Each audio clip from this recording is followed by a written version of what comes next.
This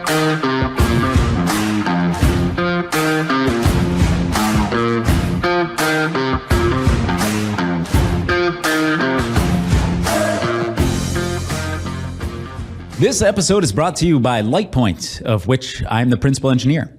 LightPoint provides the collision reconstruction community with data and education to facilitate and elevate analyses. Our most popular product is our exemplar vehicle point clouds. If you've ever needed to track down an exemplar, you know it takes hours of searching for the perfect model, awkward conversations with dealers, and usually some cash to grease the wheels. Then, back at the office, it takes a couple more hours to stitch and clean the data, and that eats up manpower and adds a lot to the bottom line of your invoice.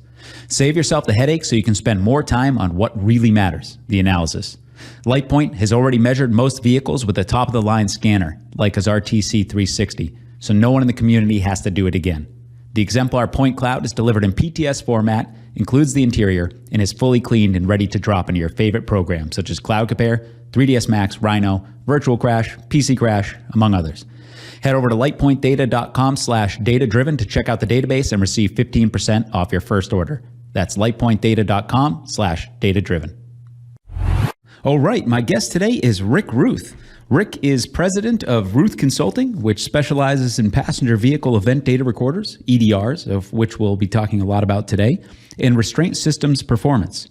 He has published over 20 EDR-related papers and assists civil attorneys and prosecutors in Frye and Daubert hearings to facilitate admission of EDR data in court.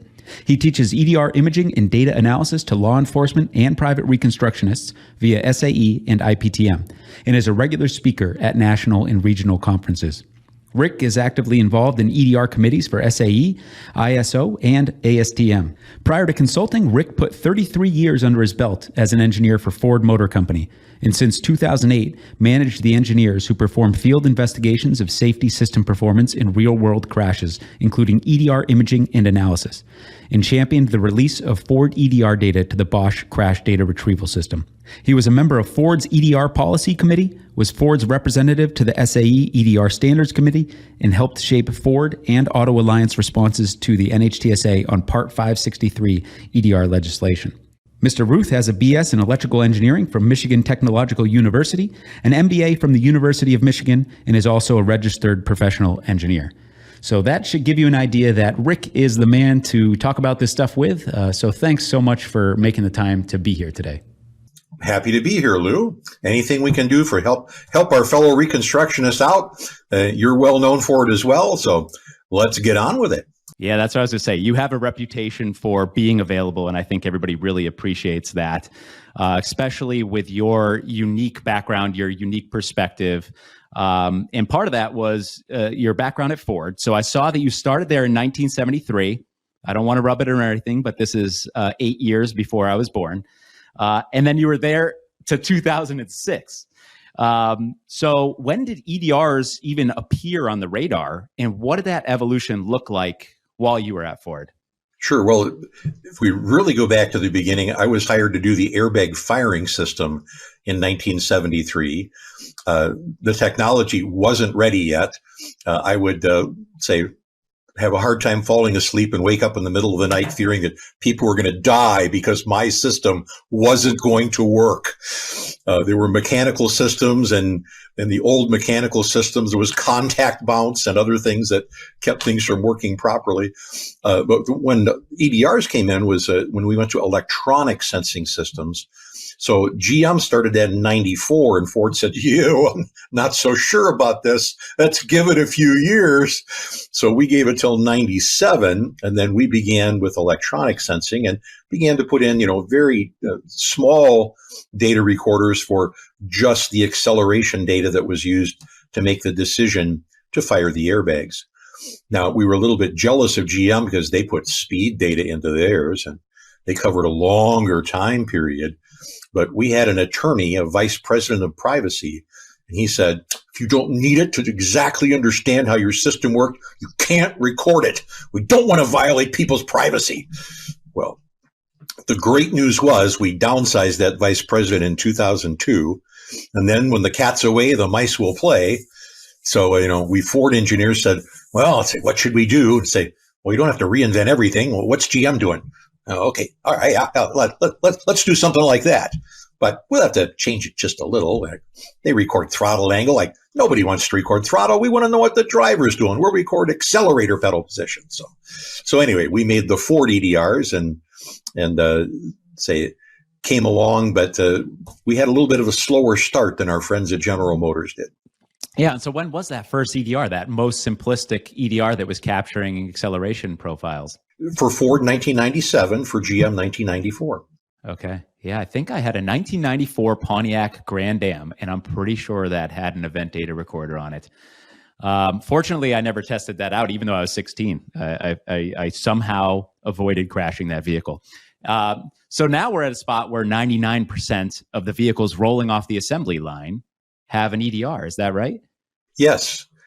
So, and the great news is that we actually have to thank the United States government for that because they made a regulation. And while technically that regulation didn't require vehicles to have an EDR, for all practical purposes, the government was sending a message of, you really ought to have one of these. And we know all of you are recording something. If you record anything, you got to record a little bit more, make it a really good, and because we have that foundation that was laid in the United States 10 years ago, that we have event data recorders in the vast majority of our vehicles, certainly almost all the new ones, and because we've been putting it in all the new ones for over 10 years, the number of old ones and new ones, the percentage that we have, is in at least the middle 60s, and approaching 70% of all vehicles on the road in the United States that have an EDR. Wow, that's incredible. So it's something to the effect of, if you do the math there, you're going to have like 80 to 90% of crashes. At least one of the vehicles is probably, statistically speaking, going to have some sort of EDR on there. And it's been a long time since I've taken engineering stats, so that might not be right, but that sounds right. And early on, I think you probably remember, I kind of started on the scene in the early 2000s. There were certain reconstructionists who said, listen, this is where I'm drawing the line. There's no way I can keep up with all this. I'll hire somebody to do the EDR stuff. I'll hire somebody to interpret it. And that just kind of proved to be a methodology that's not really feasible. You have to at least have a solid foundation, it seems, in EDR now if you want to be a relevant reconstructionist. How do you think of that? What kind of level of knowledge is required to be a reconstructionist nowadays on the EDR front? Sure. Everybody doesn't have to be an expert, but the way that I think of it is if you show me all the scene evidence, I can solve about 80% of the crashes with pretty good accuracy. If you give me the EDR data, I can solve about 80% of the crashes with pretty good accuracy. But if you want to get them all right, you got to fit that physical evidence and the EDR together. And so that's why the reconstructionists are typically not farming out the fundamental EDR analysis that everybody needs to do it. Now, occasionally you come up with a really weird one, a really unusual one. And that's what I do all day, every day, is field the calls from the people that have weird ones and say, I'm pretty good at EDRs, but I just can't figure this one out. It's like, it's driving me crazy. Yeah. Can you help me? And I'll go through and look at it and they'll say I think your car hit the curb here and then the wheels bounced up and the wheels spun when it got in the air. And so you have a crazy, stupid speed reading and it's confusing you, but if we look at everything else, and figure out where was the EDR when it wrote down each number in it, then we can make sense out of it all. So the secret is fitting the two together.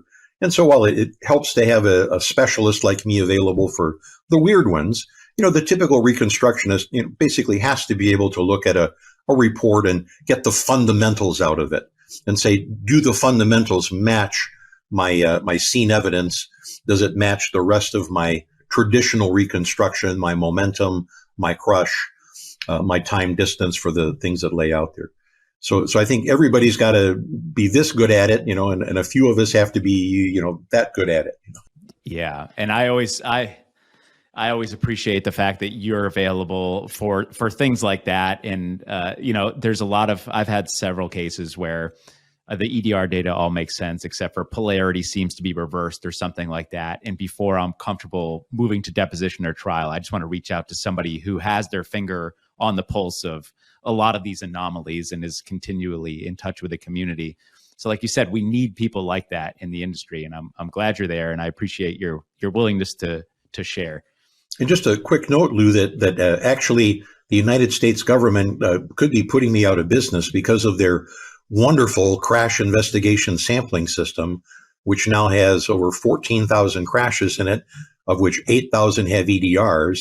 If you now have something like an anomaly of polarity, you can go in and you say, well, I have a 2014 Nissan Altima with this polarity. Let's go look at the other 2014 Nissan Altimas. And you say, oh, well, in this one, the airbag's deployed, but it said I got hit from behind. You say, oh, I think we have a polarity problem. Yeah. So you don't have to call me all the time. Actually, you can look in the CISS database and figure out a lot of that stuff, which is very helpful for our community. Yeah, it really is. That's huge. And there's a link to that on your website, ruthconsulting.com. And you go under vehicle, exterior, CDR, maybe? Where does it go from there? And then you can actually download the CDRX file from any case. Yes. So you were describing the chain. So as you say, once you get into the event, it's click on vehicle exterior, and then there's an EDR, and then you have to click the expand button from EDR, and then it has summary, and then event record 1, event record 2. You click on the summary, and that's where the link to the CDRX file is, which is, because they're small files, very easily downloadable. Yeah, and you just have to figure out, you could be tricked into thinking that file isn't there. So they kind of buried it on us, but that's a great point. That's available, and it's huge for looking at, and then looking at similar damages that you might be seeing in a case, and now you actually have a documented delta V or acceleration profile from that. That's awesome. And rumor has it, Rick, they're going to start doing motorcycle crashes soon too. So I'm excited about that. Well, that's fabulous, because I was going to say that, because they not only have the EDR report, they have the scene diagram, and they have photographs of the scene. Unfortunately, not with cars at rest in them, because they get there 3 days later. But then they do have photographs of both vehicles taken, in the storage lot, or and in some cases there are 3, 4, 5, 6 vehicles in some of them. But they have a lot of photographs. So when you can have a damage photograph, a scene diagram, and an EDR report, you should be able to figure out what happened in that one, and to see if it's similar to your crash. And that's what we're all looking for, is something similar to our crash that we can say, okay, here's how the EDR behaved in this one. So that's how it should have behaved in mine, and figure it out. Yeah, that's huge. They do a really good job over there. So we touched on it a little bit already, but how's the data evolved since you started? So at the beginning, it's literally just capturing, from what I can understand, the acceleration profile of the crash, and then you could integrate that and get the delta V. And now we got GM's advanced safety control module. So what's that evolution look like, as far as where you started and where we're at today? Well, you got the start perfectly right. Ford happened to record acceleration data. GM recorded delta V once every 10 milliseconds. So Ford ran out of memory before the crash was over. Not great. We had great detail for the beginning of the crash, where the airbag deployed, which is what Ford cared about. Whereas General Motors took the longer view of saying, no, I want to see what the whole crash looked like, and I'll accept a little bit less detail right around where the airbag deployed. But that was the beginning for both companies, was just, what went into the inputs of setting the airbag system off. I think the biggest evolution along the way was when NHTSA got involved planning for the regulation in 2006. Is they published, their intent was to change the intent of the recorder from being for the manufacturer knowing if their safety system worked correctly, to being used for effective crash reconstruction. And that's the key thing, is who's the customer for this. Is we change the customer from the auto company to the reconstructionist. So we should all be thankful. They're doing it for us. They're doing it for us now. So that was their intent, and that's when we began to see the speed data being added in. And then I was really proud of Chrysler. They put in the stability control system data up front, and that wasn't regulated or required in any way. And similarly, when I was in Ford, one of my last dying acts before I retired was, we had the big meeting where we said, Everybody's got electronic modules. Everybody would like to store data, but we really should think about putting this all in one place all together and making one EDR that can serve many masters in terms of knowing that the systems perform properly. So you had people out there that ran the anti-lock brake system, and others that worked on the tire pressure monitoring system, and others that were worried about engine fault codes. And say, well, what if we could take all that and put it into one? So I was part of those meetings that created the 2009 Ford system eventually. And it was a pretty good all-in-one recorder for 2009. And it was, in fact, far ahead of what the government was asking for. And then, of course, the government regulation took effect, and there was a minimum floor that was set, for all manufacturers. But I think what you really noticed was that there was a difference in the spirit of the manufacturers. So GM, Ford, Chrysler, Toyota all took the tack of, I'm going to share as much data, record as much data as I can, and share as much data as I can. Whereas some of the other manufacturers, some of them had either European influence or Asian influence that said, no, owner privacy is important. We're not going to record things that aren't absolutely necessary.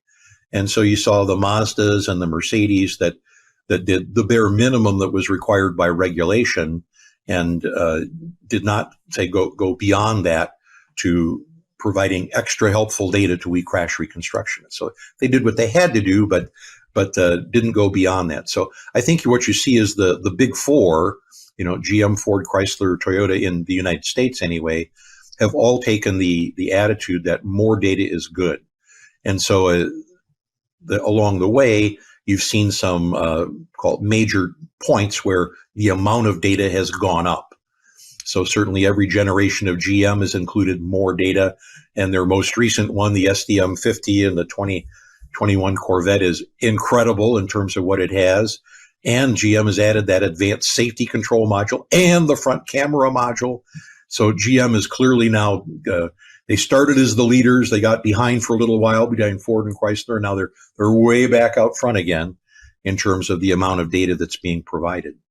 So if we say, what has the history been? It's just been more and more data every year, not necessarily, a tiny increment every year, but, a major leap forward every 3, 4, 5 years, by different manufacturers. And then if you take the aggregate of it all, it's been a little bit more every year for us, the reconstructionists, but we get it in lumps when we finally get it. Yeah, that ASCM. I think you and I were both at IPTM last year, 2022, and I sat through Don Floyd's presentation, which was awesome. And he seems to be, Don Floyd, for those that don't know, at GM, the way I understand Don's role is he's heading up their EDR efforts and pushing the boundaries. In like you said, GM has kind of always been doing that and is taking the lead again. And hopefully we get some other people that say, hey, that looks nice. It'd be good to have that info. Yeah, Don is a global. He used to be more like the United States EDR guy, and he's now the global EDR guy for General Motors. So he's also sucked in deeply into the China issues and European issues and United Nations issues. And it's like herding cats for poor Don. Yeah, and we'll get into what's going on in the world market in a little bit. Hopefully that doesn't pull him away too far from continuing to push the envelope and get more data. Like, as greedy reconstructionists, we want as much data as we can get. So the best tool for us, obviously, right now is the Bosch, the CAN Plus, and then the CDR 900. We need them both, right, to do our job at this point, it seems. Absolutely. There are still many vehicles that you can only use the CAN Plus on, some that you can use either interface on, and then a small but growing number where you must use the CDR 900. So you absolutely have to have both tools in your bag. Yeah, and that's where we're at. And how have you been making out with the CDR 900? I know just like at random downloads, everybody kind of gripes about communication issues, but I feel like you've probably solved that issue for yourself already. You'd like to think so. I have trouble too. Okay, it's good to know we're not alone. Yeah. So yeah, I saw Kent Boots recently posted up on LinkedIn, and he said, "Hey, make sure the module goes beep before you plug it into the USB port on your laptop." And I was like, "All right, maybe that's all it was. Maybe it was just something as simple as waiting for the beep." I think it's wait for the beep before you try to communicate with you. Actually, when you plug it in, it gets the 5 volts, and then it needs about 10 seconds to give you the beep that it has 5 volts. Now, it's still not ready to do its whole job. You need the 12 volts plugged in to do the whole job. But I think you'll get the beep even when you just plug in the USB.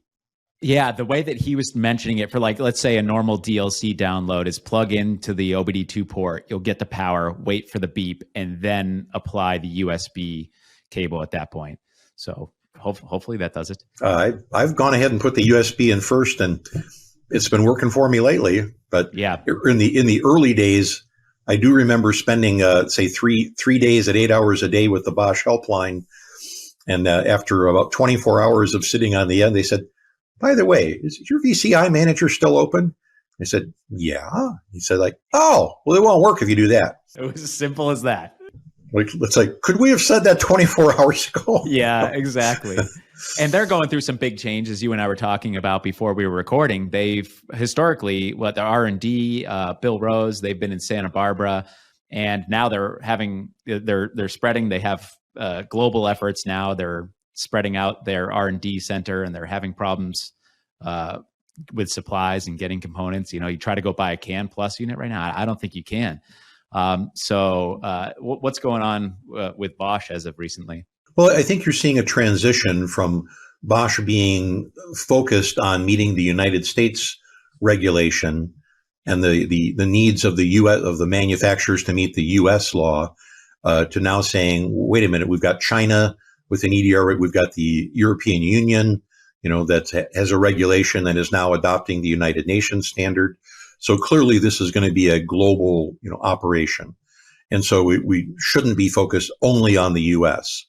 So, and we know for cost reasons that many people are saying that India is a lower cost source of engineers, especially software engineers.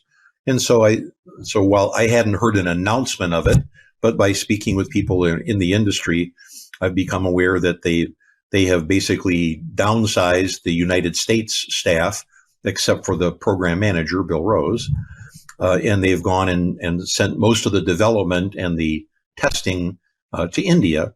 And of course, I'm sure they're having to staff up in India, but anytime that you lose some experienced talent, as they have with their United States people, and you're trying to gear up, new, say, people to become familiar with the system over in India, there's a learning curve that's going to be in there. And so I think we're in for call it a rough year or two until the Indian operation is fully trained and fully staffed.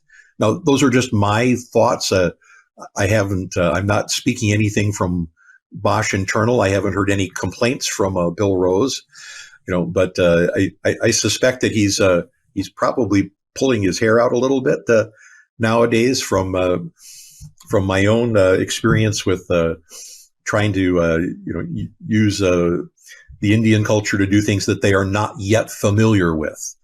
I think they're fine people, but I think take anybody and you give them a job that they've never had before and have to understand a complex global system.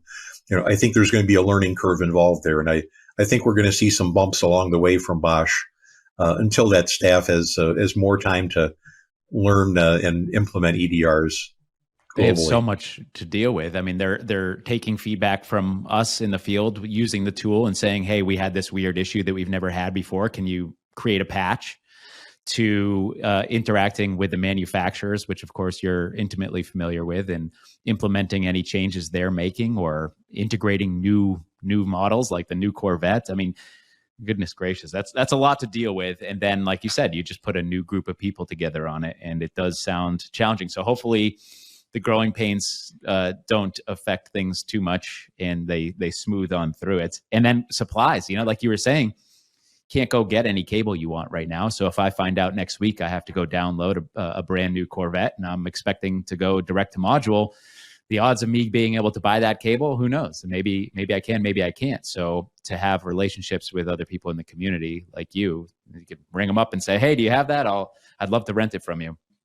Yeah, I literally just sent a Subaru cable to a colleague last night because they couldn't buy it. It was not for sale. Now, while cables don't have chips in them, what we do want to say in terms of the things like the interface modules is there still is, a very serious global chip shortage going on, and that's affecting, not only things like interface modules, but EDRs.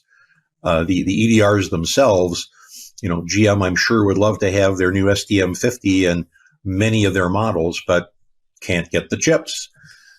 So the combination, and it's not just airbag modules, it's every electronics module in the vehicle, anti-lock brake system, engine controllers. The global chip shortage is having an incredible effect, on the overall industry in terms of the ability to move things forward and get all the parts you need, for the design. So certainly Bosch is just a small part of that. We're seeing supply chain issues in general, but I just highlight the chips in particular as being a known ongoing issue. But supply chain, even cables, are hard to come by. Yeah, that makes it tough. So with the Bosch system, we can tackle the majority of the downloads, but there are a couple ancillary systems that either you need to own or somebody in the community might need to own to interrogate a system. So what are the secondary systems nowadays? Well, the biggest one is Kia and Hyundai. So they made their decision when the EDR regulation came out that instead of using Bosch, that they would go to their dealer diagnostic tool maker, GIT, Global Information Technologies, and say, well, GIT already knows how to talk to all of my electronic modules. Why would I want to pay Bosch, who doesn't know my modules, how to go learn how to read them, when I can just tell GIT, my captive diagnostic tool maker, thou shalt make this tool for me. Just as GM did to Vitronics back in 2000, and initially Vitronics said why would I ever want to do that? That doesn't sound profitable. Yeah. GM twisted their arm and said how many Tech 2s do I buy from you every year? Yeah. So do it. You will make this tool for me. So I think GIT was placed in a similar situation where they were told they were going to make a tool.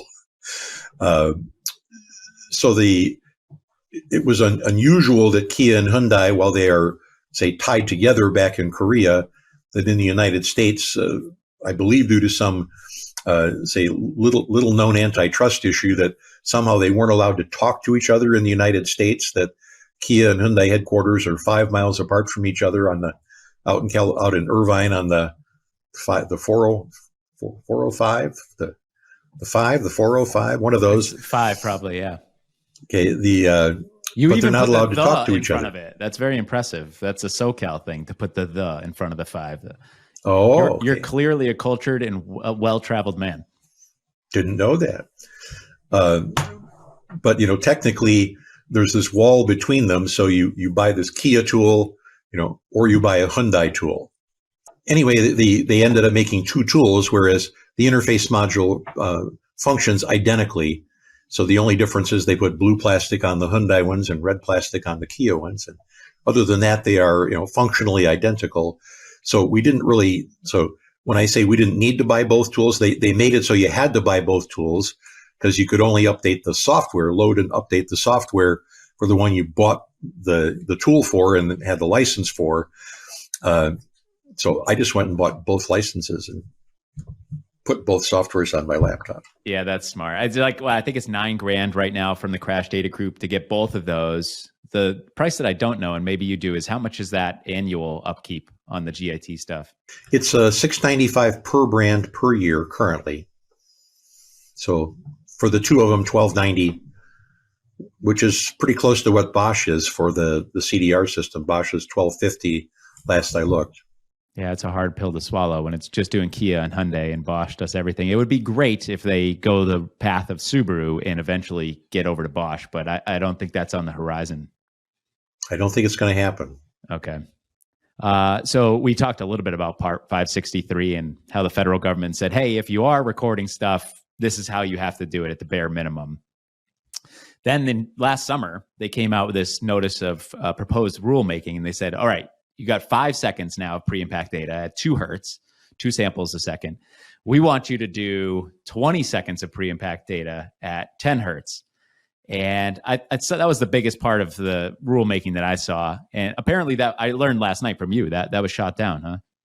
Well, when I say it's shot down, the manufacturers, they were all given 90 days to respond to it. And, 201, they uniformly responded, that's stupid. Don't do that. And by the way, your cost estimate of that it would cost 0.3 cents, per module to do that was way off, because the government doesn't know how to do cost estimates very well. They don't understand that. They think it's just making a little bigger memory chip. They don't understand all the processor overhead and the RAM memory that has to be buffered to feed the little bit of double EEPROM memory. But the government missed a huge opportunity. So the reason that they went after the recording time and frequency was that when the FAST Act was passed back in, say 15, 16, 17, the government basically said, we don't think the timing is right. Somebody should go study this and come up with what the right amount of time is. And so the way the government works is they let a contract to Virginia Tech. Virginia Tech went out and collected a group of statistics. And in the end, from what I can see, after they collected all these statistics, ignored them all and just said that should be 20 seconds at 10 times a second. And there really wasn't a statistical rationale for it. And when I say that the government missed a huge opportunity, they basically did what Congress told them to, go look at the time. Well, the original regulation was formulated in 2006. In 2006, stability control was not yet, something that was required, that phased in as a requirement from 2009 to 2012. So stability control system data is a big thing to us in the crash reconstruction world. So it was not really included in the original Part 563 regulation. Now if I was going to update Part 563, and I was on the consulting committee, say we want that stability control data. We want all of that stability control data, the yaw rate, the steering, the lateral acceleration, longitudinal deceleration on the 0 to 1G scale, so we can see more precisely how fast the car is speeding up or slowing down. So that is something that's been around been in cars since 2012. Well, then we came along with automatic emergency braking, and that has gradually been phasing in. There was a voluntary agreement. NHTSA decided to not regulate automatic emergency braking.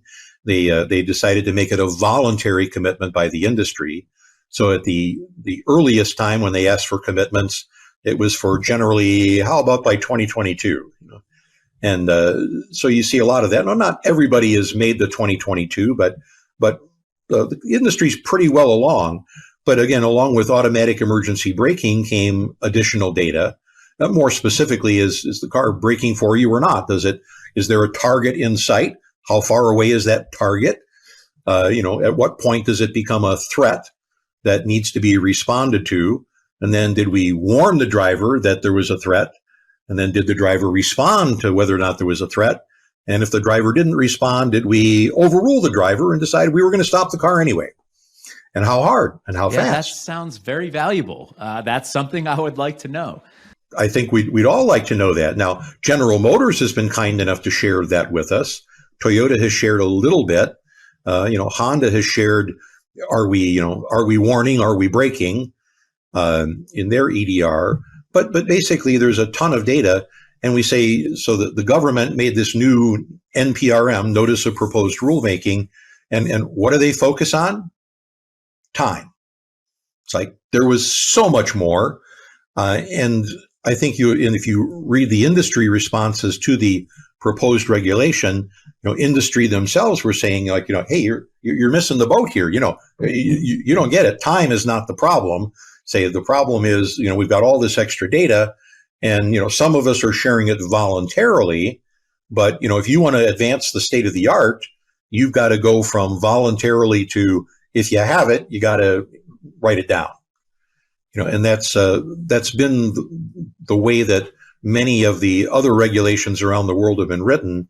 They're saying, we recognize you may not have it in every vehicle, so you don't have to write down something that you don't have the sensor for. But if you have the sensor, you got to write it down in the EDR.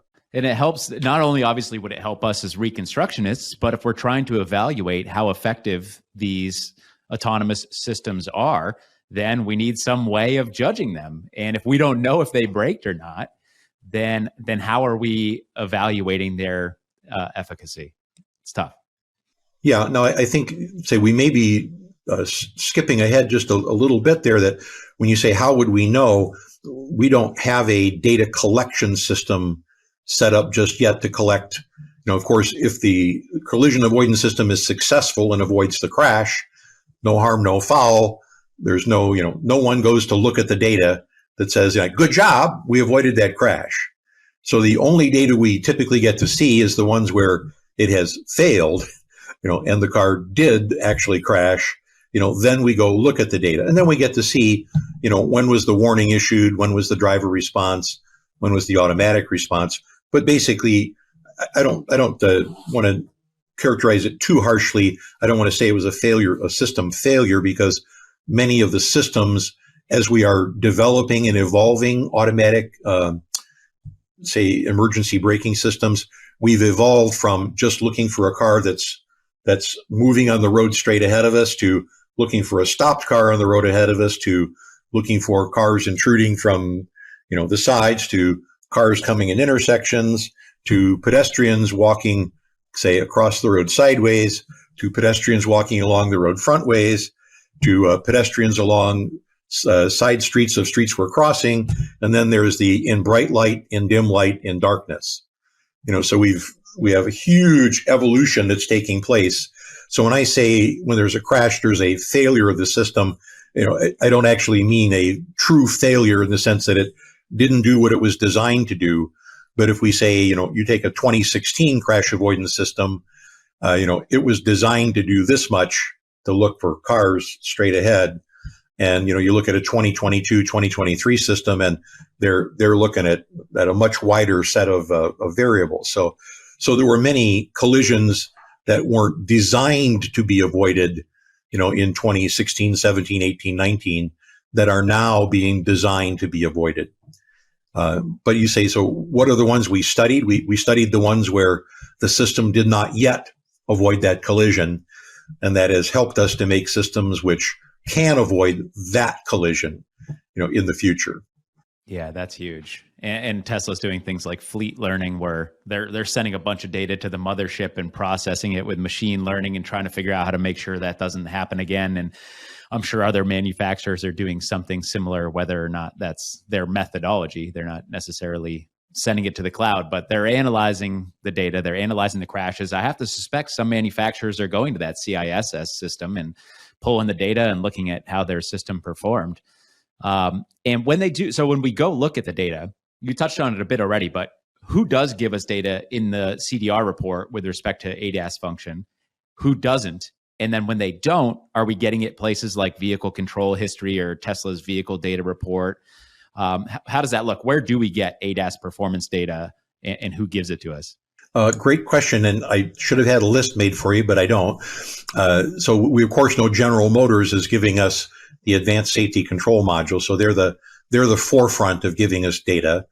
We can say Ford, to my knowledge, does not yet, to my knowledge, although I have to be careful. The latest RC8, I need to double check to see if it's in there or not. Say Chrysler has begun in some of their vehicles to say, we're warning, or we're braking. Toyota, I don't think, has put it in the CDR report, but they clearly have it in the Toyota Tech Stream data that we can access publicly. I've noticed in Honda, they started putting it in Gen 2s in 2016. Just is the system reacting? And if so, at what level that it is? I haven't seen it in all the Kia Hyundais, but starting with the 2019 Forte and in some of the more recent models, I've seen it showing up in Kia Hyundais. I don't have a great feel for it. I haven't made that chart yet, but now that you've asked, I think I will. Yeah, and that's another thing I meant to mention on your site. Your site's awesome. I find myself there with some frequency. You have a lot of charts and compatibility supported, what vehicles are supported and what they offer for data. So we really appreciate that. And I mean, it's clear, like if you have to make the chart, then we're in the wild, wild west past Part 563. Like if you're adhering to if you have an EDR, Part 563 governs that. But anything else is just like kind of up to you. And it's up to the reconstructionist to figure out what might be available via the various tools. Yeah. And so when I teach the analysis classes, well, I try to give people a good understanding of what data is currently available. Our mantra is just go get the EDR data, open the report and look at it and see how much have you got to work with, so we can make all the charts we want to predict what data you will get when you get there. But the bottom line is get there, get the data, and just open it up and see what you got, and then use everything you can to the best of your ability. Yeah, and GM is killing it. Like we were talking about earlier, we got GPS data now. We have a clock. We get information about the target vehicle and the closing speed there, and then we get, like we were talking about before, ADAS intervention. So, do you think anybody will follow suit there? I mean, it's obviously great to have the GPS data. We know where it happened. We know when it happened. That kind of bridges one of the big gaps in recon, which is you got to sometimes do the whole recon just to figure out if that's your data. Do you think people will follow suit? I think you're going to see the Wild West still in progress. And I think you're going to see different manufacturers making different choices. So one of the analogies I like to use is at the time that I left Ford, it was a dark day for the automobile industry, but basically, GM and Chrysler went out of business and Ford came that close. But the CEO was laser focused, and the CEO came out to all the staff and said, listen, we're getting rid of half of you. Of the half that are left, you can't do everything you did before. So here's your guidance. If it doesn't sell more cars or it doesn't improve product quality, which will eventually sell more cars, don't do it. You don't have time for the shit. And so Ford, consciously quit working on EDRs for, say, several years until they saw the regulation coming and said, okay, this is going to become a regulatory thing, so I have to work on it to be able to sell cars. So they did go beyond what they had to do, to their credit. That was, say, a few, people with good vision in the room that did that. But I think you saw that it's a lot of work. I always say, jobs are easy for the people that don't have to do it. So if you say like, why don't they just release all this data to Bosch? I can tell you when I was in that interface position that, it was incredibly time consuming. And while I guarantee the days are better now, I still remember a dark day back in 2003 where I wrote out the specification for one of our modules on a cocktail napkin and handed it to Jeff Wager, the programmer, and said, here's how to read this module family. Now, when Bosch took over and they found some of the cocktail napkins in the records, they said like, yeah, that's it's like, we need a formal specification. Yeah, that's not the German way of doing things, you mean? Apparently not. But what you see is that different companies will make different decisions. So at least my observation was that Ford, erred more on the side of, well, if we don't have to do it, if it's not regulated and we don't have to do it, why should we be spending time on this? And then there's in two different philosophies, one says data is good. So first of all, data is always good for safety investigations. So the more data you have, the more you can figure out what happened. Now, then you get to litigation. Now, General Motors has figured out over time that data is also, say, well, it's good for safety. It's great for litigation. So when you get sued, people tend to make up stuff and say, your car did this, that, and the other thing. And if you don't have data to defend yourself, who's to say that what that allegation that's being made isn't true? Now, GM was kind enough to share that nugget with us at Ford. Although at Ford, we had that vice president of privacy that that at least initially really put a damper on our thinking of saying we'll only record things that we that have to know that the system worked right. But when it came time to adding extra data, other than that meeting I was in back in 2006 that resulted in the 2009, I haven't seen a tremendous leap forward from my friends at Ford. I've seen a few small steps, but I haven't seen that big leap forward the way that GM has. So clearly, GM's in with both feet all the way. Ford is saying, well, okay, we can give you a little bit more. Toyota gave us a big lump in 2013, and we're seeing, say, signs that they have pedestrian modules. They'll give us some pedestrian data. We can get, extra data from Toyotas, just not from the Bosch system. I think you have some people that are afraid that if the product liability bad guys, as the auto industry sees them, get too much data, that they'll be able to say, you should have made your system differently. When I was in the safety office, but working with assisting and defending product liability lawsuits, all that the plaintiffs had to do is to come up with a reasonable alternative design. Say, oh, you designed it like this. If you would have designed it like that, my guy'd still be alive today. Well, of course, there's a difference, for this accident, and for, let's say, 80% of the accidents, the way this manufacturer did it was the better way. But for 20% of the accidents, that other guy's system might have performed better in that one.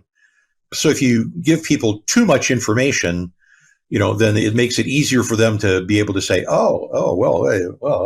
okay, for this accident, you should have had that system. How come you didn't have that system over there? So I think that's a fear that some of the automakers have. And going back to GM and how they're pushing things, you mentioned it earlier, that forward facing camera. What do they call it? The front camera module. Yes. What are we getting out of there? And how often does it record? What do the images look like? Have you seen that data? Yes. So basically, say, while it's taking thousands of pictures and using that to discriminate the crash, when it comes to the memory, we're storing 3 photographs. Basically, one from 4 seconds before the critical event of interest, one at the moment of the critical event of interest, and one 4 seconds after that critical event of interest. I would say that the picture quality is pretty good. I believe the ones I've seen, I think they're even color. Now I'm questioning, but I mean, compared to Toyota takes like 20 grainy photographs, and GM takes 3 good ones. Pick your poison. Yeah. So GM, it's been good. So in the case of, for example, pedestrian impacts, you can see, I think there was one where the pedestrian was approaching the roadway and then turned at an intersection. They looked like they were going to go right across, but then they turned. So the system said, warning, Will Robinson, pedestrian coming across the road. So it took a picture of them going sideways like this, well, then they turned and there wasn't really a threat, but it took a picture that now showed the pedestrian on the side of the road, going along the side, that no threat. And then it took one 4 seconds later with no pedestrian in the photograph and a car a quarter mile out ahead that said, like, danger, quarter mile, a car way out ahead, So the last photograph was, irrelevant, but it did an excellent job. I mean, it was only 3 photographs, but it told the story. Why did the system activate? And then, why was there not a crash event that was avoided? I've got other ones where, a car broke down and people got out of the car and they're milling around the car. I'm actually speaking of a Toyota one now, where we get the 20 grainy photographs, and you can see, there's a car stopped in the road. The light's green and everybody else is going, but they're stopped in the middle of the lane of traffic, and people are out milling around, and up comes my car from behind, and it gets to the point where it says, yeah, car, people, so it did avoid the collision, and the driver did steer, at the end, so you can see the driver, say, because it didn't have automatic steering, you could see the driver steer because the focal point of the camera changed. So the even the grainy photographs are doing a great job. The Tesla photographs are that were recorded by their video systems are incredibly high quality. You can see the pixels in the stoplight, the little, the detail of the texture of the stoplight surface, and they're in color, and you can see red light, green light, yellow light. I keep saying they're in color. I'm actually wondering if it's my imagination were they in color. I think Tesla's in color. Yeah, Tesla's in color. The IPTM, when I saw Don Floyd speak, to my recollection, the photos came in upside down in black and white, and you had to. They were definitely upside down. You had to invert them top to bottom, not rotate them. I should say you had to invert, not rotate. Otherwise, if you rotated, the car appeared to be on the wrong side of the road. Yeah, exactly. So figure out what country the car was in before you confirm that your rotation methodology was appropriate. Yes. But yeah, I think they were black and white, but I don't really remember either. Tesla is definitely color. And, like the Tesla vehicles and any vehicle with the ADAS, I always say ADAS systems, but I guess the system's already baked in. But with ADAS, they're obviously using the cameras to perform their functions. But from what I know right now, and I don't know what Rick Ruth knows, that's for sure, they're not recording any of that stuff unless being asked to by the operator. Is that your understanding as well? Like, we're never going to get video from a camera mounted on the B pillar of some ADAS equipped vehicle, or not yet anyway. First of all, just a disclaimer that I'm not tracking the cameras on a day-to-day basis. I still sort of view the limits of my job as passenger car and light trucks event data recorders. I try to save a little bit of an awareness, but I'm leaving some of that to Alan Moore. It's time for the next generation. So you can count on me to remember all the 1994 to 2020 stuff, but the 2020 and beyond, I think I'm handing off to Alan. Yeah, I spoke with him yesterday, so he's obviously a wizard and knows a bunch of that stuff. It does indeed take a village. Yeah, but I think what you're seeing is that just for sheer memory size and processor, time, is that you can't write down every picture. So they can process every picture for the function of the module, but they can't write it down. And if they do choose to write it down, there's a limitation of what is how many pixels, are you going to have or in that picture? And there's certainly a trade-off, as you say, GM 3 clear ones versus Toyota 20 grainy ones, which is more important. And I think that for we in the reconstruction business, it really comes down to, the big things I think are, first of all, what color is the stoplight? Because I always joke with my classes about, say like, yeah, did you see the data in the EDR for what color the stoplight was? Yeah, did you see that one? It's like, oh, you didn't? Oh, it's not there. So when we have somebody that, decides to make a left turn, so now it comes down to, visibility, what could the driver see at the time they made their decision to do the turn? What could they see? We always try to do time distance, and we try to do a clock where we say, could the car coming through the intersection, the one that's usually speeding like a bat out of hell, when the driver made the decision, what should they have been able to see? Could they even see the car out in front? Well, a camera is, the picture's worth 1,000 words. If you've got a picture and there's no car visible, or they're obscured by other cars, when the car begins to make its left, you'd say like, oh, okay, they couldn't see, Then you come down to when could they become aware of it, and then if so, what did they do? And I always say, when you in your middle of a left turn and you have an oncoming vehicle, you say, okay, I can stop dead in the middle of the road and get killed here, or I can floor it and try to get out of the way, which will work 2% of the time because you can't accelerate a car that fast, or you can do the deer in headlights and just go, and do nothing, which is what 98% of the people do, and then they get whacked. But boy, if we had that picture with the view ahead, that picture is worth more than 1,000 words. And that's really the big hole in my personal opinion. When people present cases to me, I always say, well, what's the critical issue here? Is it a speeding case? Is is it speed that caused a loss of control, that caused a loss of life? Or is it, is it visibility that we, driver couldn't see, and a lot of the cases come down to what color is the stoplight. And we say, we keep looking for that data element for what color the stoplight is. And, it's not there. I've come up with some ways to try to infer it. We found that we have certain markers of people that when the light is changed, they push down a little harder on the gas pedal. Yep. 100% throttle is generally an indicator that they saw yellow light at some point. Indeed.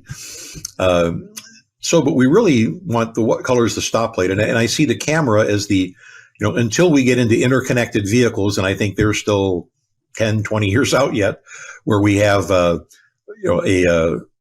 controller for the stoplights that's beaming out the light pattern and have the cars picking up that signal and writing it down in an EDR. That's the 20 years from now EDR. Until we have that, the camera is the best short-term fix for what color was the stoplight. And also importantly, what was the visibility of the driver of other vehicles that may have influenced their decision whether or not it was safe to turn or not. And I'm sure when we do that, you as a motorcycle reconstructionist you'll probably see a lot of teeny tiny little motorcycles in the distance coming towards the cars and then getting bigger and bigger and bigger and bigger. Yep, never saw it. No, he must have been going really fast because I never saw him. That's what I hear every time. And so the Subaru has the eyesight system, big, apparently extremely effective cameras. That's not coming out in the CDR report from what I understand. Is there a way to get data from those cameras? Well, I have been, some stories from law enforcement have been shared where they have asked Subaru to come out. And, if you are so fortunate to live in Orange County where Subaru is not far down the street from you, I'm under the impression that they have cheerfully sent an engineer out to look at some of those pictures. Now, if you happen to be in the middle of Missouri, where it's a couple of plane flights for a Subaru engineer to get there, I've heard that, they asked, but we're told, sorry, we don't do that. So you can imagine, if you're Subaru, you're a small company, you can't have your say specialized engineers just doing nothing but flying all over the country and doing it. Now, when I was at Ford, that was actually one of my great realizations why I worked so hard to get data released to the CDR system was that, we were getting, say, to the point where hundreds of requests a year just to read the data out. And I said, well, this is a really poor use of my time. We're using a manager here that with, 30 years experience just to push the technician buttons and read the data and send it out. I'd really rather let the police or other reconstructionists read it for themselves, and write a set of data limitations that'll handle 90% of the cases. Now then, if you have a question on the remaining, 5 or 10%, ask away. I might have enough time to handle those. But, if I have to go out and get the data, so I'm imagining Subaru is going through the same internal process saying, what? They want me to send an engineer to Missouri, and then next week to Alabama and next week to Wisconsin. It's like, when's he going to get his work done? So what we all hope is that we'll ask Subaru enough times that they'll say, this is getting to be really bothersome, and they'll say, maybe I should just let some third party, read this stuff out and, then they can use the data and they won't have to ask us to help them every time. So when I first left Ford, I strongly encouraged every officer that I taught. I said, every case you have, call them and ask them to read it. Say it might take 1,000 of you before they get the message that it's more efficient if they release it to a third-party system like Bosch. I love it. I hope Kawasaki does that, because last time I went to Kawasaki with a module in my hand in Lake Forest, California, it was clear they were starting to tear their hair out. And we're just like, okay, we get this so often. This is getting ridiculous. And it's like, all right, well, just give us a tool. We'll use the Denso tool. I know that's what you already use, and we can do that. Just give us the magic decoder ring. And I don't want to write bits or anything like that, but I want to read them. And it's I don't know if you keep up with Jeremy Daly at all, but cybersecurity is a big thing of his, and obviously it seems to be where a lot of people are concerned now that we have these semi-autonomous and autonomous vehicles. If somebody hacks into your Tesla, they could pretty much drive it. So has that affected the way that we work at all, and how we interrogate systems in the way that they're designed? Well, the main way that it's affecting us is that automakers are having to put in gateway modules. So the gateway module is like a traffic cop that when a command comes in, says, give me something or do something, it says, do you have authority to make that request? And it basically checks to make sure it's a legitimate request. And if so, it lets it through the gateway. Now, how does that affect us? In some cases, it affects the vehicle system, but usually the manufacturer will tell Bosch, how to satisfy the security guard that you're a legitimate questioner. Now, where we run into the trouble is when we go to back power. So when we go to back power, we're still using the Bosch system, but the electrical system is dead, and so the gateway module is not powered. So when the command comes in from the Bosch system, it says, let me through the gate. The gateway is basically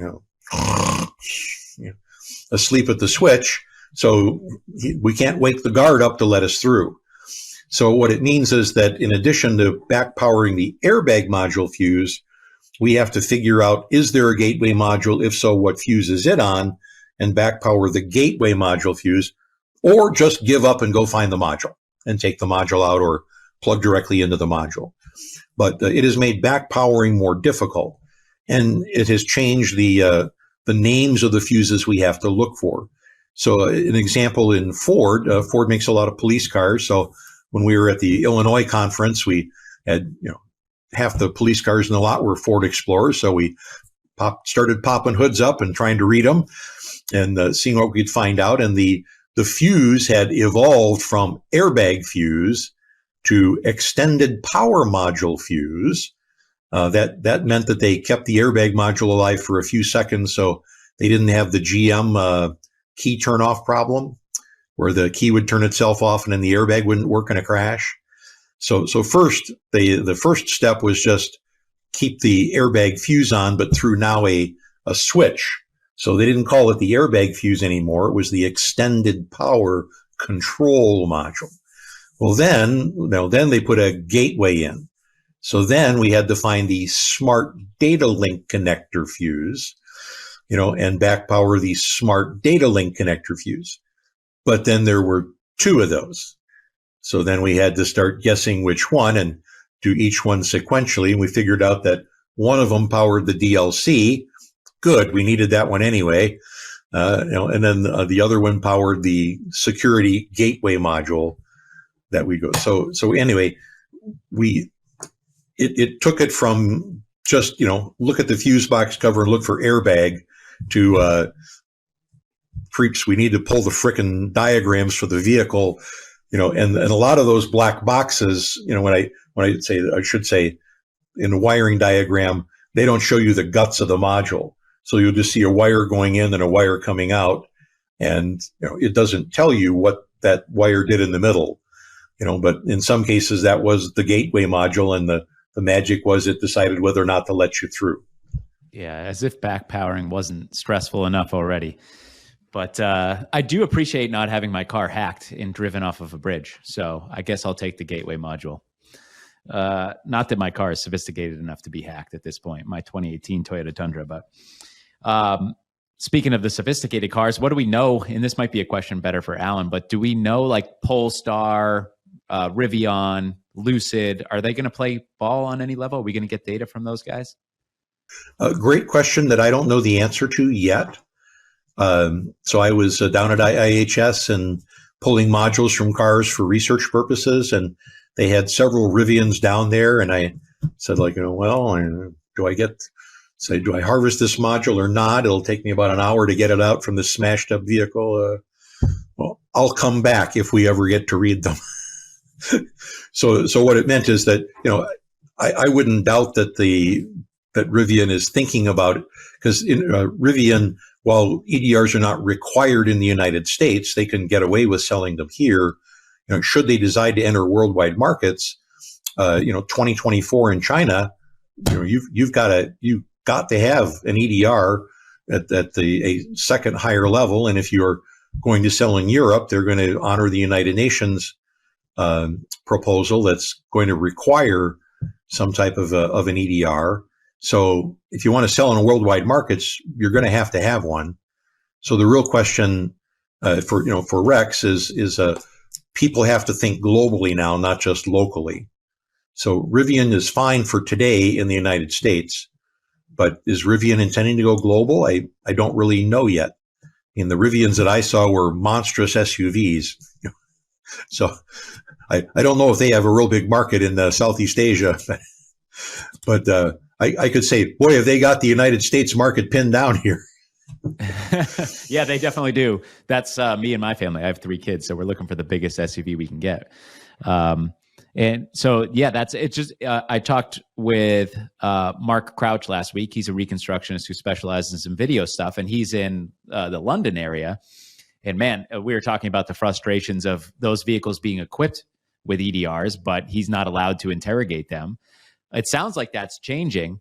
I'm very, I'm in the States. I'm always so focused on the States. It makes me, I forget that people across the pond don't necessarily have it as well as we do. And so many of the vehicles don't have black boxes that they can get data from. But so it sounds like things are changing via some of the UN that you were speaking about. And then China is, you were telling me, mandating modules even when there's no airbags, which I don't know who has cars without airbags anymore, apparently China. But yeah, could you talk a little bit about that? That's interesting.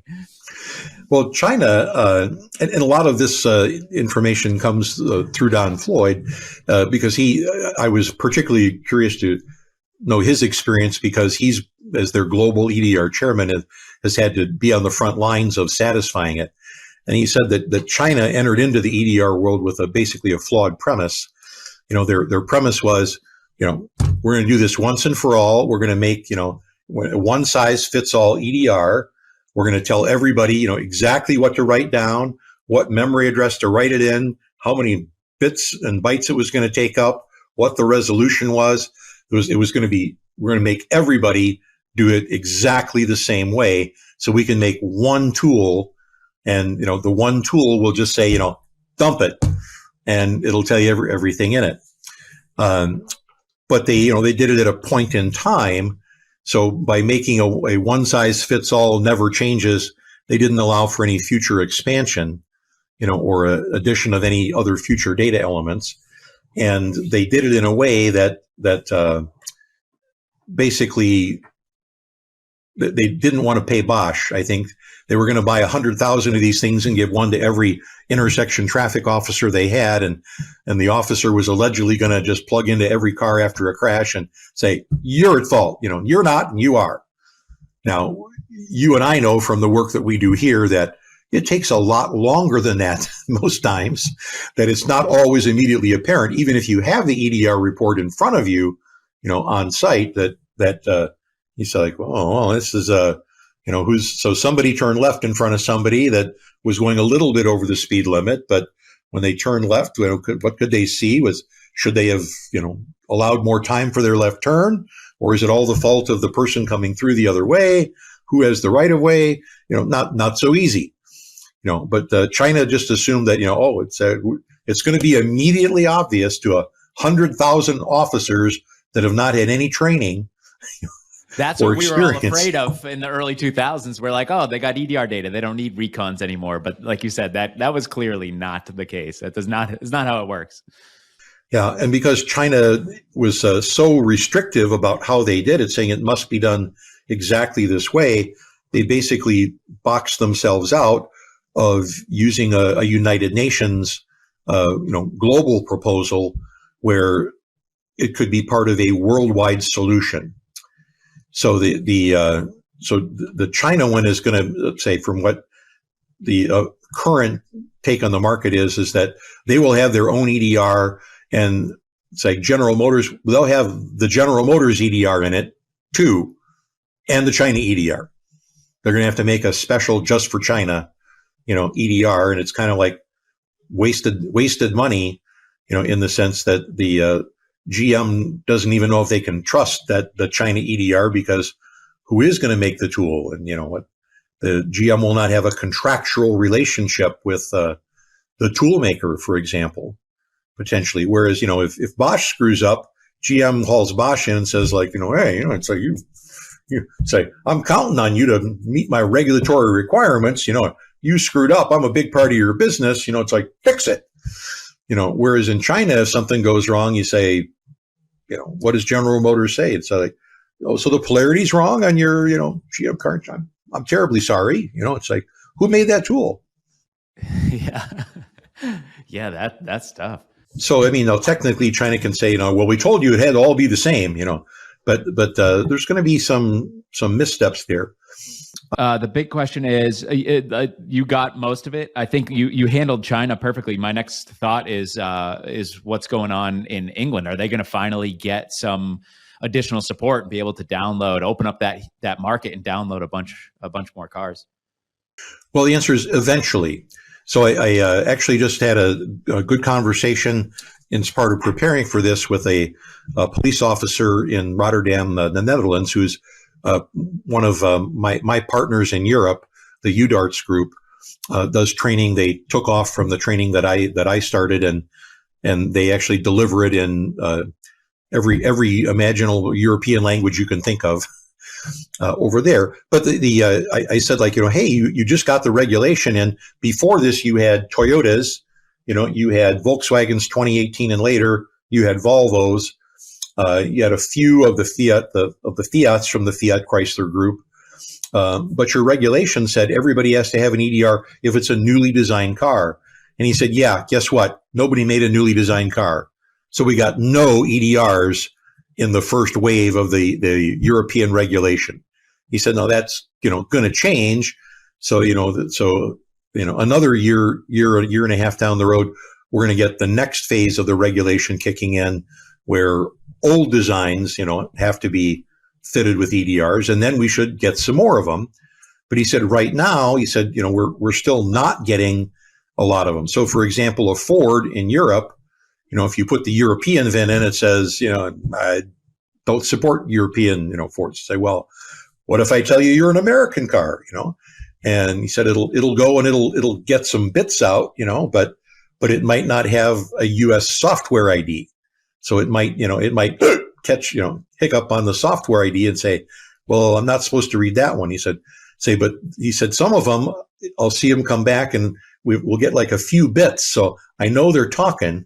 So I know they know how to talk to each other, but I only see, this. So I know there's data in there, but they're not giving it to us, So they're apparently some of the Europeans have the on-off switch. Electronically, it's not a physical on-off switch. We're not allowed to have those and don't want those, but that they at the factory, they have the ability to program EDR on or program EDR off. So many of the European ones are programmed, EDR off.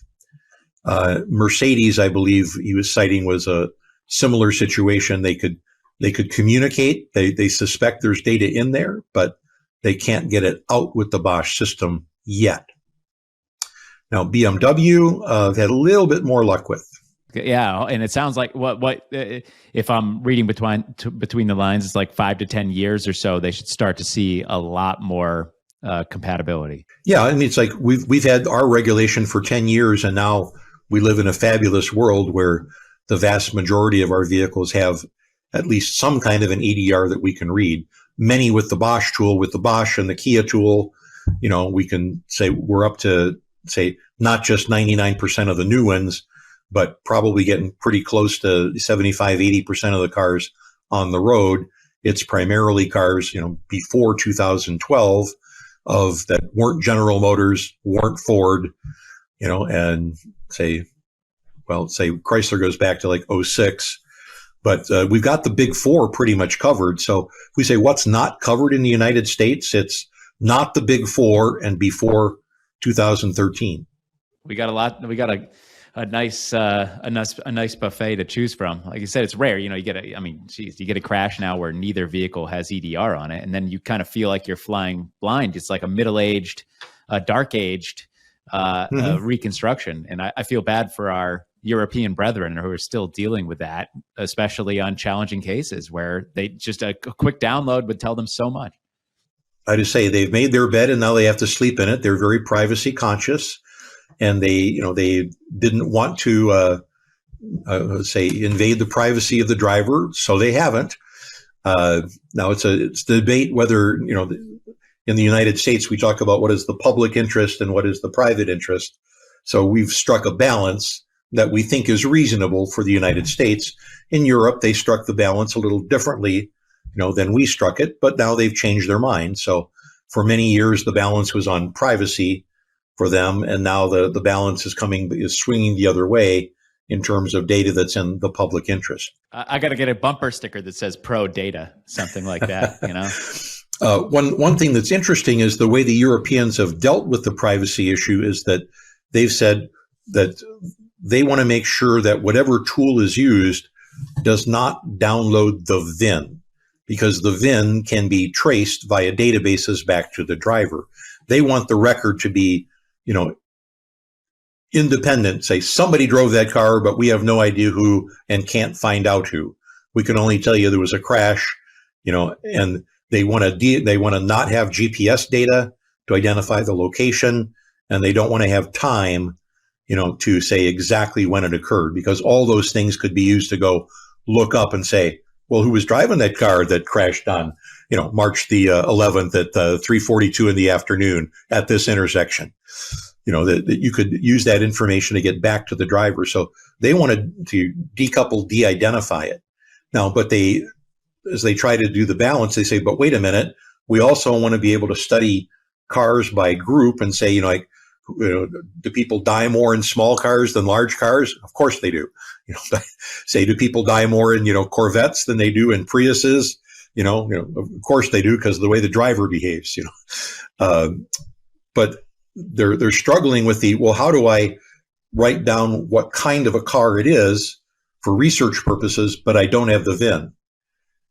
And so you say well, wait a minute. Now, if you have so I'm just going to make up a scenario. Say well, if your Bosch tool was networked to the internet and you had internet out in the junkyard, you could enter the VIN and it could go look up the type and download it and put that in the EDR record, but then not write down the VIN. Sound complicated? Yeah. And you say, but what if you don't have internet out in the junkyard? It's well, do you write the VIN down in the CDR record, but then you come back and you go to the database and change it to what is acceptable to put in the record, and then you erase the VIN? You say, well, wait a minute. How do we know that they erased it? It's they don't have to, they could just keep the original record. So the Europeans are struggling with, how do I do this? How do I balance this privacy, and the rest? So the only thing that's pretty universal is they don't want the VIN in the record, and we saw that same thing with NHTSA. When NHTSA's researchers go out, they actually had a rule where they couldn't have the VIN in the record. Bosch actually made a special version of CDR just for NHTSA that doesn't record the VIN. Yeah, and that makes sense because those are it's a publicly available database with all the photographs and everything. The VIN being a private issue is anybody can walk up to my Tundra and read the VIN off. Right now, there might be somebody standing over my windshield looking at my VIN for all I know.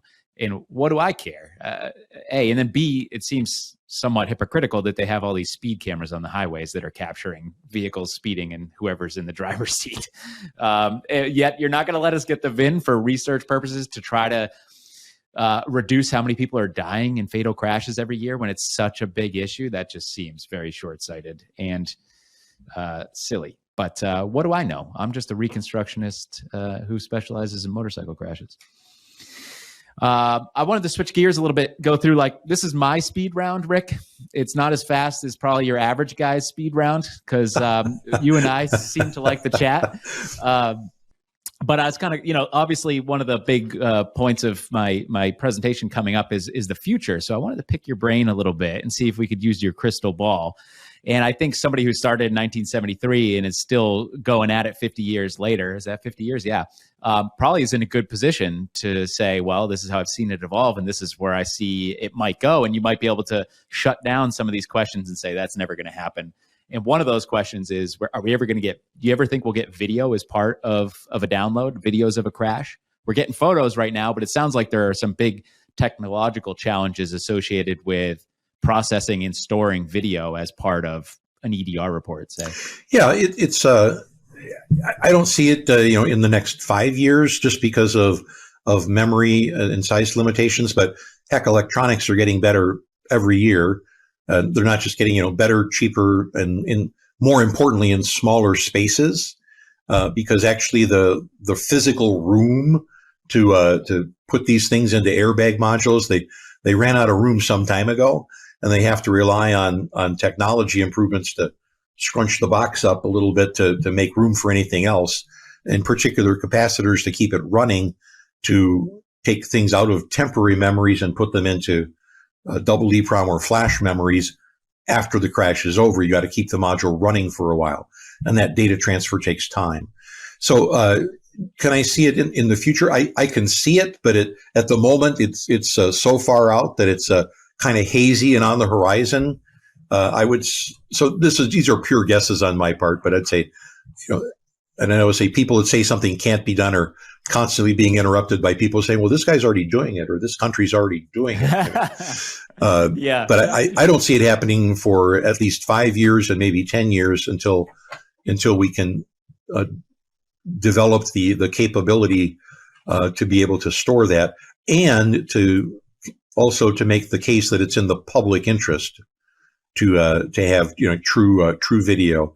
I think the short-term solution of a modest number of photographs is still a pretty decent solution. The Toyota every 0.6 of a second, in my mind, is better than the GM -4 0 +4, because I think that, to me, it's a really big deal in the left turn situation to say, when did the other car come into view?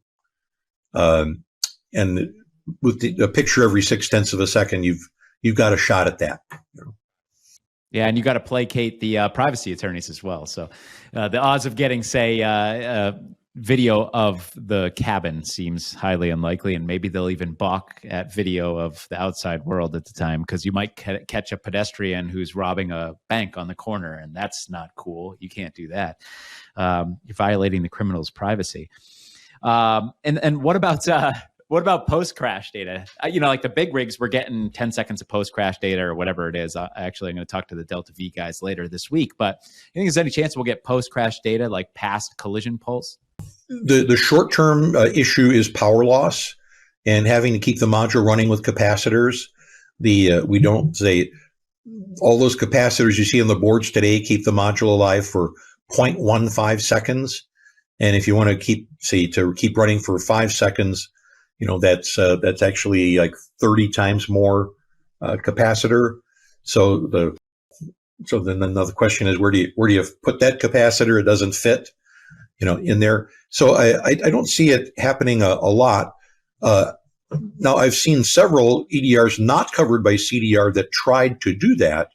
So an example, the 2008 Ford F-250 was set up to go from -5 to +5. Now they assumed that the vehicle would have power for the +5, and if the vehicle didn't have power, it just wouldn't populate. The CAN bus wouldn't keep running, and you just wouldn't get any data coming in, so it would fill with FFs or zeros in there. So I think it's thought of as a nice to have. It's not thought of as a gotta have. It's primarily the emphasis on the public interest is, how did the first collision happen? And everything after the first collision is collateral damage. That say, like, okay, so we rolled 16 times. It's like, do we really care?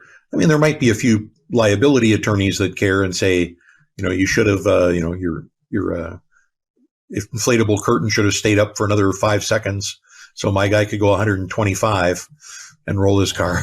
How inconsiderate. Yeah, exactly. But I don't see it as a high priority. And where I really notice it is in the newer Toyotas that have the 17 EDRs that have the ability to store 4 front events, 4 side, 2 rollover, and they've got 6 sets of pre-crash data. So in those rollover crashes, I've got 10 events in the memory. And I actually tell people when you're analyzing these, don't start at the first one in the memory. That's the end of the rollover. You don't care about that. Go find the first one. Do the speed round through the 10 events, find the big delta V, the biggest one in the thing. Say, that's your first event. Say, lock in on that one, figure out why that one happened, and then go see, is there anything else in here that we actually need to worry about? But I tell people, if you have, events 10, 9, 8, 7, 6, 5, 4, 3, 2, 1, it's like, well, we don't know if 1 and 2 weren't related. I say, if you find out the first one was 3, go analyze 3. If you start at 10, by the time you get to 3, you're starting to nod off. You've That's what I was gonna say. You got to be well rested with a cup of coffee for that. Yeah, you've lost focus. Because you spent so much time on what is irrelevant. And frankly, once a car starts rolling, it's everything's just going bangity bang bang bang bang bang. There's lots of noise, but not much critical data to help you analyze the crash. But if you start at the beginning of the wreck and work your way forward, say first get the cause of the first event, and then if important, work your way forwards from there. But don't start at the most recent event. Not anymore.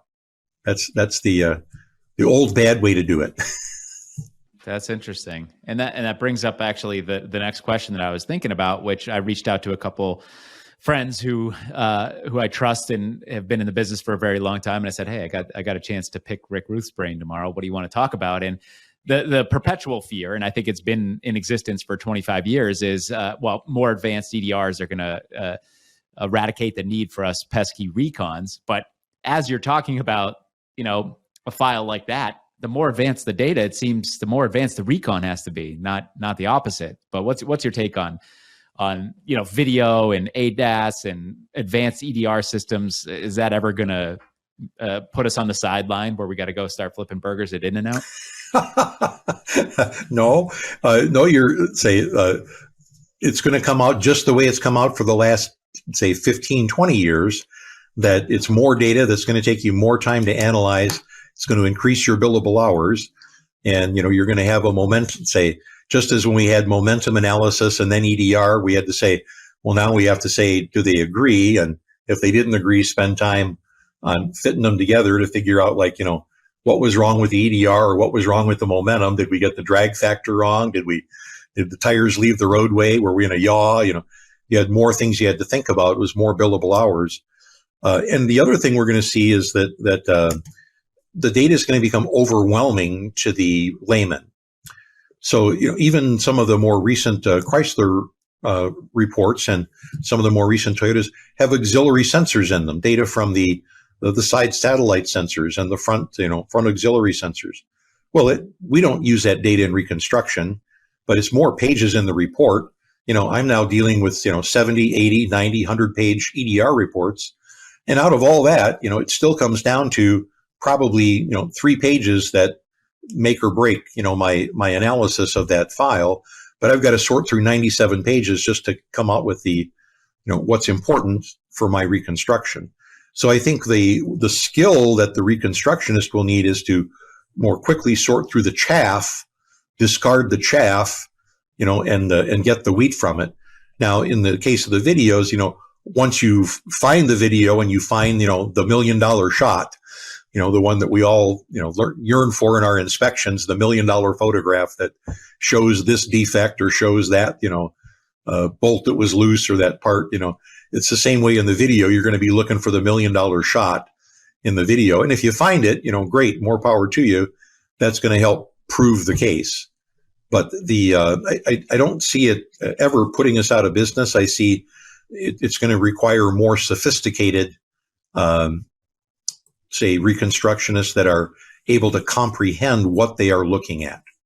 Yeah, that's exactly what my experience has been so far. If I get a case now that has EDR data, it has surveillance video, then that case is going to take me a really long time to make sure that all of my traditional calculations are in agreement with the video analysis that has to be performed independently, that has to align and agree with the EDR analysis, which is performed independently. And it's quite frankly just gotten to the point now where I can take way fewer cases than I used to.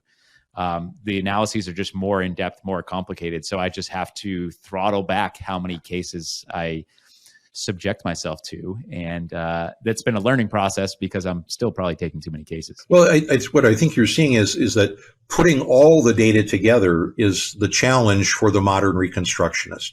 We say, what will the reconstructionist look like, 5 to 10 years from now? They'll have 10 times as much data, but the job will still be to fit it together. So, I mean, just as a quick example, I get a lot of calls where people say, help me understand the CDR file. They say well, okay, I've got, 2 different levels of service. One is we put it up on the Zoom, and I walk you through it and say, well, here's what I see, and here's what I think is important. But now it's up to you to figure out, does that match your post-crash travel? Does that match your momentum? Does that match, your witness statements, or do you want me to write a report? If I'm going to write a report and put my name on it, we start at 10 billable hours and we work our way up, depending on how much stuff there is. Because if I'm responsible for the final conclusion, then I need to know all that other stuff, not just the EDR.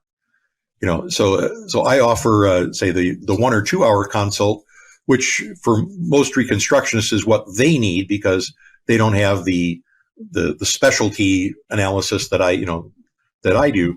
But, somebody's got to put it all together. And that's not an easy job. And the more data that we have, the more things we have to cross-check to see that they all do fit together. So I think that is the modern reconstructionist. It's almost like you're the big picture manager. You might have to have, you might have to end up doing consults with, the drone guy, and the original, guy who shot the scene with the conventional thing, the witness interviewer that the attorneys hired, and you're taking all this stuff and putting, the momentum guy, the crash simulation guy, was the Terry Day guy, the Burla guy, it's like who can do all those things well at the same time? Very few of us that I know of, now that's why I also see, you've seen the engineering firms getting call it a bigger hunk of the market share, that they can have, an office with 10 people in it, where one does the Ed crash simulation, or another one does the Terry Day, simulation, and another one does analyzes the drone footage. Another one analyzes the Burla data. They say, I'd actually like to know how many people actually can do all that themselves. And if so, how much do they charge? Yeah, exactly.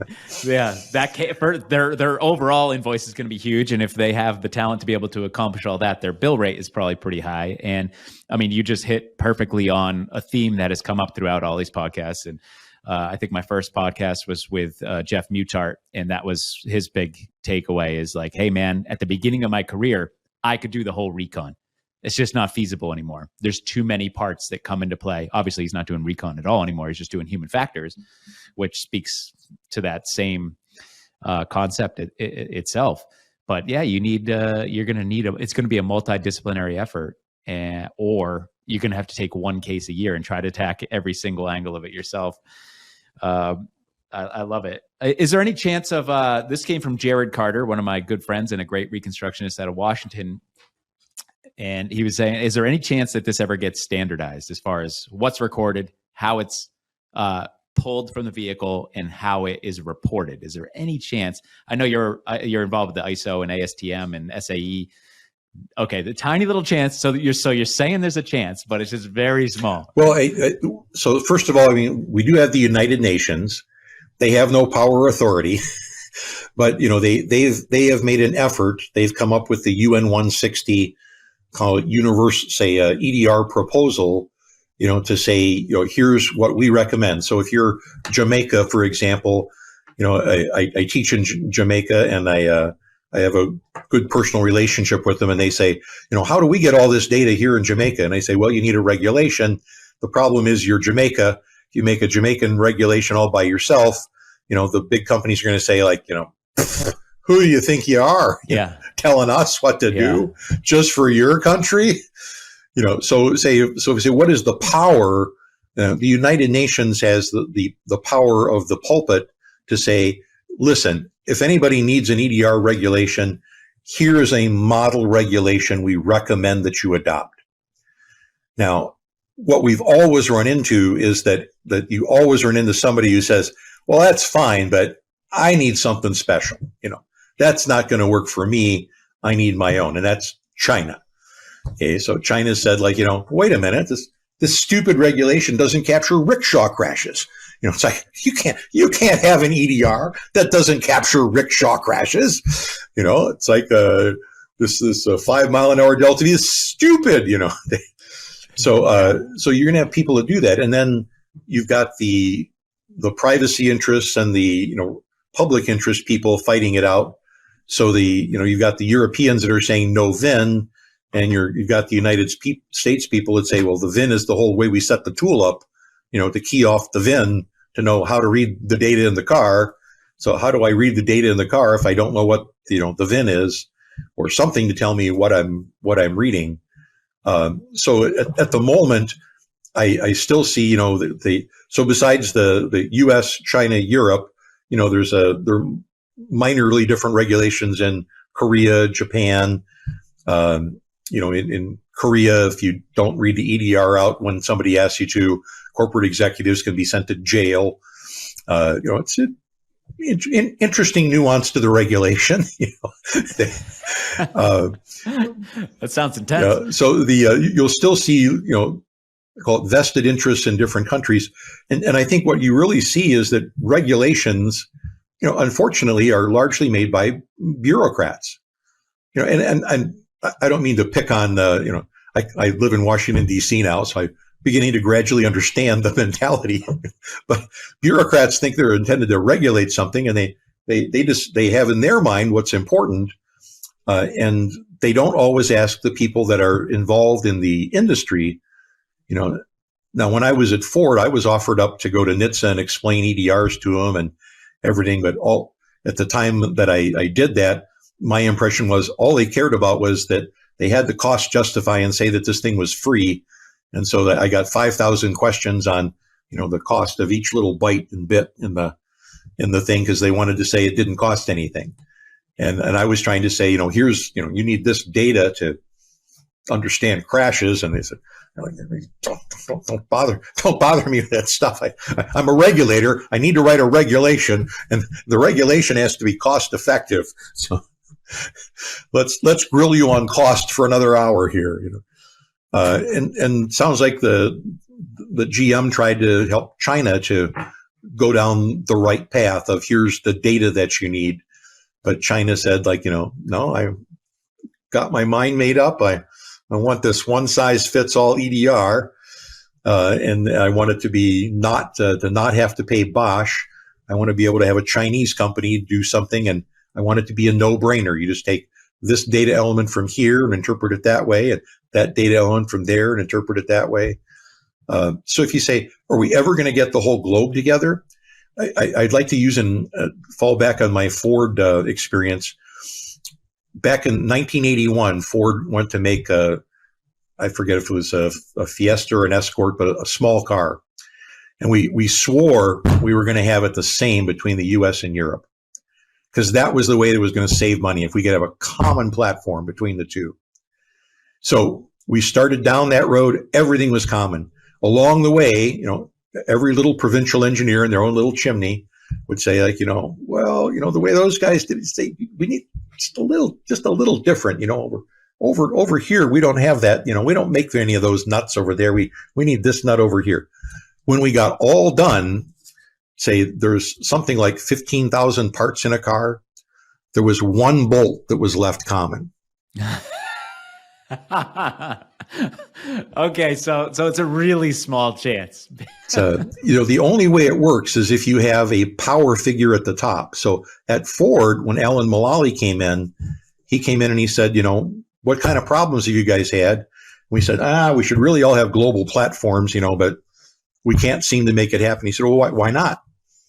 And we said, well, everybody just, decides they need to have their own little special thing. And just another trivial example, but in India, if you have like an escort size car, well, the guy who owns the car, if he can afford an escort in India, he's the boss. He sits in the back seat. You want a limo size back seat for him. The driver is, hired for 50 shekels. Nobody cares about the driver. But, in this country, we want to have a big front seat, Texas front seat for the driver, and there's nobody in the back, so we don't care. So try to make one vehicle common between India and the United States, different market, different demands, very difficult to do. So anyway, Mullally came in at the top, and he is a very humble man. He basically just said, common platforms, make it so. And said, well, we tried that before, but it didn't work. He said, make it so. He said, anybody wants an exception, tell them they have to come see me, and I will tell them, make it so, make it common. And, to this day, as they say, he says, I didn't come up with any of these ideas. I just listened to all you people and did what you told me. But he made it happen because he, had absolute authority within Ford Motor Company. But now we say, what do we do about global EDRs where we have, say 25, 50, 100 manufacturers worldwide? Who has authority over them? The answer is no one. So the United Nations has the power of the pulpit to suggest. And if enough people adopt the United Nations suggestion, it will tend to take off and become wider. But we still see so many regional, provincial interests that say, I need something different. So that's why the chances are this big.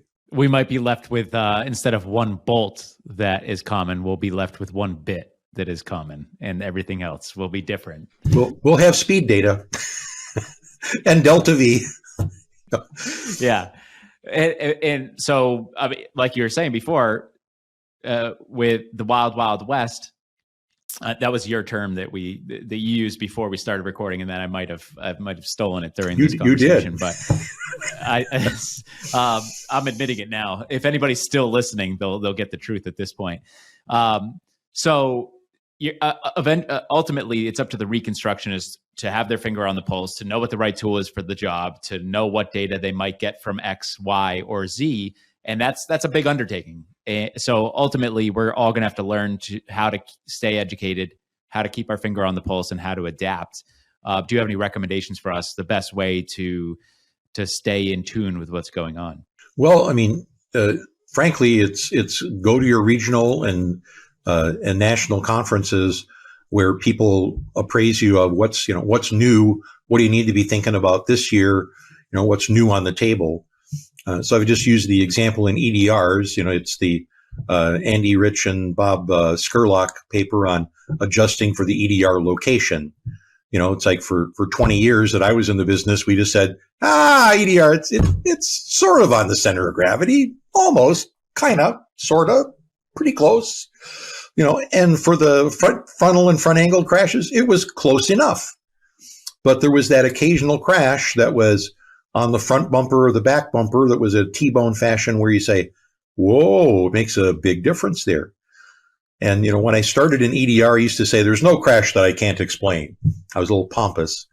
How young people are, those 50-year-olds, those youngsters, they'll get a little pompous and they think they can do anything, and then you stay in the business long enough, you eventually get one where you get it and you say, right, these numbers don't make sense. Why don't they make sense? Because I'm using my old, conventional hat, and I haven't yet learned the new tool of adjust for the module location. So you say for that, 1 in 50 cases where the module location makes a difference. So we say, what is it that the reconstructionist needs? He needs to have the awareness of all these idiosyncrasies and tools just enough. He doesn't have to be able to solve every one personally, but he's got to have the awareness to say something funny's going on in this one. And I know it, and I may not have practice in this one, but I got to throw this one to the specialist to say, help me out here because there's something weird going on. And that's the skill that I think is going to be the hardest skill in our information age of too much information. It's going to be the people that have either the gut feel, that says something's wrong here, or they've been to enough conferences, they've heard about the different things to say, oh yeah, I heard something. I remember hearing at one of the conferences, you might have to adjust for the module location, and they said it was only a few crashes. And you say, oh yeah, this is one of those. Oh, okay, yeah, okay. We're going to need to either go research that or go study up on it or do it. But I think that's the challenge, is the reconstructionist has to be the big picture vision of what's important in this one. What do I need to focus on in this one? Are there any special circumstances that I need to consider for this one that maybe 90% of them are just plain vanilla crashes, don't even need to think about it. It's like who can be that person that decides this one's plain vanilla and this one is is tutti frutti, gumdrop. Yeah, I like those tutti frutti gumdrops. Yeah, exactly. That's I love how you brought all of that up and put it together. And it's something that, like in my career, I started really, I probably went to my first crash conference there in Vegas with Scott Baker in 2003 or 2002. And I remember just showing up to that conference and being like, there is so much information I have to know. And you kind of have to steep in it for a decade before you start picking up all these little things that you need to be aware of. That's me. I'm probably just a slow learner. But the bottom line is, you do indeed have to go to all these conferences. You have to speak with other reconstructionists. You have to take classes. Without doing that, you're not going to have that word. I'd love to use that word. You're not going to have the awareness to know when you're in trouble and when something funky has reared its head. So I will just recommend taking your course. Take one from Rusty Haight. This is, and you told me this during your class, take one from Rusty Haight, take one from Brad Muir, take one from Kent Boots, find whoever, go to conferences, listen to Adam Hyde from Northwestern talk about it, anything you can do. And right now you're teaching a class, from what I understand, at SAE and IPTM. Yes. At IPTM, we have a level 1 and a level 2. Level 1 is, call it geared towards your law enforcement officer just getting into it.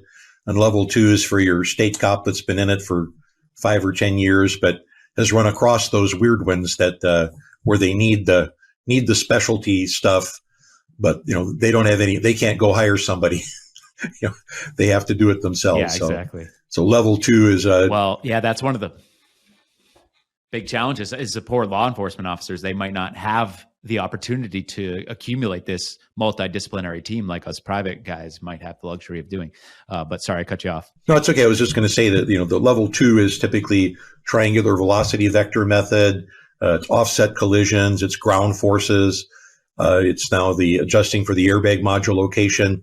We used to also throw in there all the new EDRs and we found that we couldn't cover that all in a week. So we decided to keep it to the skills. What are skills that have to be developed to be used, as opposed to just awareness of what the latest data is. So that course has evolved over time. And the SAE course started off as the 3-day engineer version of the IPTM 5-day law enforcement. The 5-day law enforcement, we would make the officers do the math in class, because if they didn't, they wouldn't do it when they got home. And in SAE, I'd say, well, would you like to do the math in class, or would you like to, just show you one? And they say, well, Rick, unless you're paying us, $300 an hour to do math, we're not doing math for you, Rick. It's like, we do math for our clients. You show us once, we go do the math at home, we charge them for it. So my SAE classes, when I said, like, who would like to do this drill sheet? They say, like, that's okay, just show us one. So we would cram it into 3. So initially it was cram 5 into 3. Well, now that there's a level 2 IPTM, I've got like 10 days of stuff, and I'm trying to cram that into 3 days, for SAE. And I keep asking SAE for a 4th day, and they say, well, we can't call it a class. If it's 4 days, it's a seminar. It's not a class anymore. It's a seminar. Can I have a seminar? Yeah, exactly. They make it a seminar. Well, I thought I took your class. I was looking at my notes in preparation for this conversation. I was 2021, so it was kind of mid-COVID. So I had to take the remote version of it, but you did a tremendous job compiling all that information and putting it into a format that's digestible and concise. And then I also just really appreciate the fact that you gave a bunch of materials that you didn't necessarily go over, but now I have on my computer. And whenever I get one of these Tutti Frutti gumdrop cases, which is what I'm going to call them from now on for the rest of my career, I can pull up some information from the PowerPoint presentations, and I have that. So you're just, like I said at the beginning, you're a pillar of this community. You really help us interpret all this information. And I appreciate you donating 2 hours to speak with me today and to the rest of the community. Much gratitude. Thanks, Rick. Very good. Hey everyone, one more thing before you get back to business, and that is my weekly bite-sized email to the point. Would you like to get an email from me every Friday discussing a single tool, paper, method, or update in the community? Past topics have covered Toyota's vehicle control history, including a coverage chart, ADAS, that's Advanced Driver Assistance Systems, Tesla vehicle data reports, free video analysis tools, and handheld scanners. If that sounds enjoyable and useful, head to lightpointdata.com/to the point to get the very next one.